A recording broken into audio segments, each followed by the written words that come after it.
Life magazine के मजमून के 17 साल बाद रोन ने बिलाखिर तुर्की का सफर किया। जब उसने कुश्ती की शक्ल वाली शे को देखा तो वो बिल्कुल वैसी ही नजर आ रही थी जैसी 1960 में थी, और इससे मालूम था कि सतह के नीचे क्या है ये जानने के लिए इसे खुदाई की इजाजत दरकार होगी। चुनांचे वो वापस घर आया और अपने कई दोस्तों को इस बात के लिए तैयार किया कि वो इसके साथ मिलकर ज़लज़ले के लिए दुआ करें ताकि मज़ीद कुछ जाहिर हो सकी।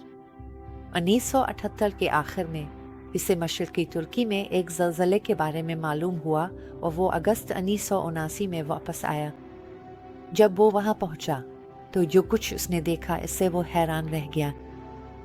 ज़लज़ले ने इस शय के इर्द गिर्द की मिट्टी को नीचे गिरा दिया था और एक बड़ी दरार पूरी लंबाई में फैल गई थी। अब जो अतराफ जाहिर हो चुकी थी इन पर उस सड़ी हुई पसलियों की लकड़ियों के बाक़ियात जैसी चीजें नजर आए। इसके अलावा वो मलबे की गहराई और लंबाई भी नापने के काबिल हो गया था।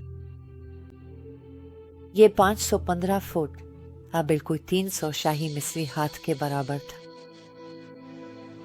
अब वो कायल हो चुका था। उसने बड़ी एहतियात से सतह को छान मारा इस सबूत की तलाश में कि एक जहाज का मलबा है।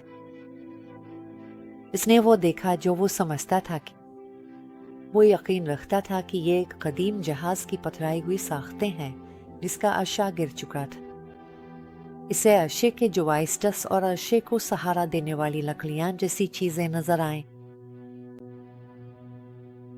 खास तौर पर दिलचस्पी की बात यह थी कि जहाज एक बड़े चूने के पत्थर के उभार पर अटका हुआ मालूम होता था।